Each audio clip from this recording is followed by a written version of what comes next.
تقریباً 500 صدی تک علم مسجد سے لیا گیا ہے. بہت آسان ہے. ہر مسلمان مسجد میں آئے اور مسجد میں آ کر مختلف حلقے لگے ہوئے ہیں. اس لیے حضرت ہمارے فرماتے ہیں وہاں اگر علماء کرام ہوں ان سے بھی درخواست کریں کہ عوام کو ہمارے ساتھی لے کر آ رہے ہیں. ہمارے پاس ایک نعمت ہے، اللہ نے آپ کو قرآن حدیث کا علم دیا ہے، تو آپ بھی اپنے وقت میں سے قیمتی وقت میں سے کچھ بہت آنے والوں کو کیا سکھائیں. جا کر او پی ڈی میں بیٹھ کر آنے والوں سے اختلاط کرتا ہے تو اس سے اندازہ لگاتا ہے کہ اس کو فلاں بیماری جو بیماری ہو دوا دیتا ہے. یہ ضروری نہیں ہوتا کہ ہر آنے والے کی ایک ہی بیماری ہو یا ہر آنے والے کا ایک ہی پرہیز ہو. سب کی الگ الگ ہو سکتی ہیں، دوائیں بھی الگ الگ ہو سکتی ہیں. معلومات لے کر بیٹھے تو معلوم ہوا اسے تو بیچارے کو کلمہ یاد نہیں ہے، تو کیا یاد کریں گے؟ یہ پہلے کیا یاد کریں گے؟ کلمہ یاد کریں گے. ہماری غفلت کا نقصان یہ ہے، محنت ہماری کمزور ہو رہی ہے. ہمارے محلوں میں جہاں مسلمانوں کی کثرت سے آبادی ہے ایسے لوگ ملیں گے جنہیں کلمہ یاد نہیں. تو جس چیز کا جو شریعت میں درجہ ہے اس کے سیکھنے کا بھی وہی درجہ ہے. جو چیز فرض ہے اس کا سکھانا بھی فرض ہے، سیکھنا بھی فرض ہے. جو چیز واجب ہے اس کا سیکھنا واجب ہے. تو آنے والوں سے اختلاط کریں گے تو اس سے پتہ چلے گا اس کو کیا چیز پہلے سکھانی چاہیے. اس لیے دوستوں بزرگوں ایک ایک مسلمان کا تعلق مسجد سے قائم ہوتا ہے تاکہ اسے اپنی ضرورت کا دین سیکھنا آسان ہو جائے. 24 گھنٹے مسجد اعمال سے آباد رہیں، نئے کو بھی وقت دینا پڑے، اس میں پرانوں کو بھی دینا پڑے گا، تاکہ ہر آنے والے کو اس کی ضرورت کا دین سکھانے کا 24 گھنٹے انتظام ہو.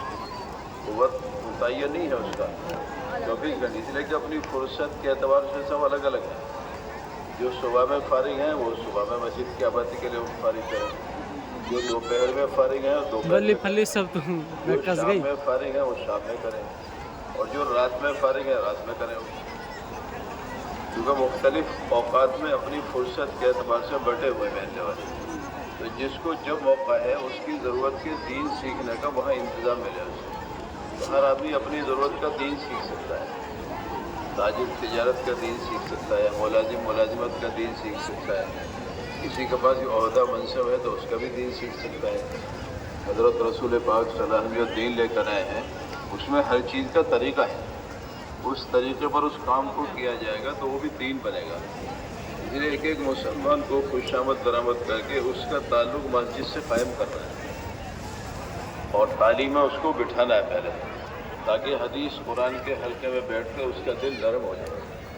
مسجد کا ماحول، فرشتوں کا ماحول، اس کا دل نرم ہوگا، اس سے اندر دین کی قبول کرنے کی استعداد پیدا ہوگی. اس ماحول میں آ کر اسے اپنی ذات کے لیے فکر دلائی جائے، اس کے گھر والوں کے لیے فکر مند کیا جائے کہ جیسے آپ اپنے گھر والوں کا کھانا، کپڑا، مکان، ان کا نکاح، بیمار ہو جائیں دوا دارو آپ فکر کر رہے ہیں، ایسے ہی ان کی دین کی فکر بھی آپ کے دل میں. قرآن میں اللہ تعالیٰ نے فرمایا، اس کا مفہوم یہ ہے کہ اپنے اہل و عیال کی جو ہے اس کو جہنم سے بچایا جائے. جہنم سے بچائے اس سے نہیں جائے گا ان کو ڈگری دلا دی، انہیں عہدہ دلا دیا، ان کا کاروبار اچھا ہو گیا، انہیں کوٹھی بنا کر دے دی، نہیں، انہیں دیندار بنایا گیا. تو لہٰذا ایک ایک بالغ مرد کو مسجد میں لا کر اس کی ذات کے اعتبار سے بھی فکر دلائی جائے، اس کے گھر والوں کے لیے بھی فکر دلائی جائے اور پڑوسیوں کے لیے بھی فکر مند کرائی جائے. اور ہم عالمی نبی کے امتی ہیں، اس لیے ہمارے اوپر عالمی ذمہ داری ہے، اس لیے پورے عالم کی فکر دلائی جائے اسے.